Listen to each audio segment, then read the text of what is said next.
Емізулі аналарда кездесетін проблемалардың бірі сүт жетіспеушілігі. Сүт жетіспеген жағдайда біз не істейміз?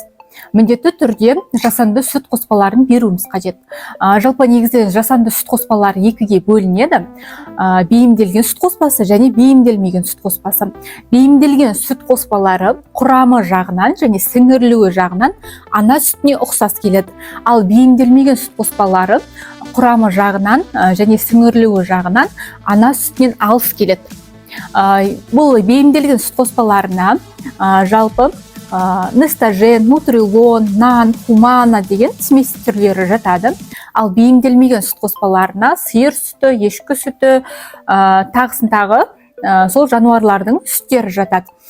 Біз жалпы дәрігерлер ретінде негізінен бейімделген сүт қоспаларын беруді ұсынамыз. Неге? Себебі ол балада өте жақсы қорытылады.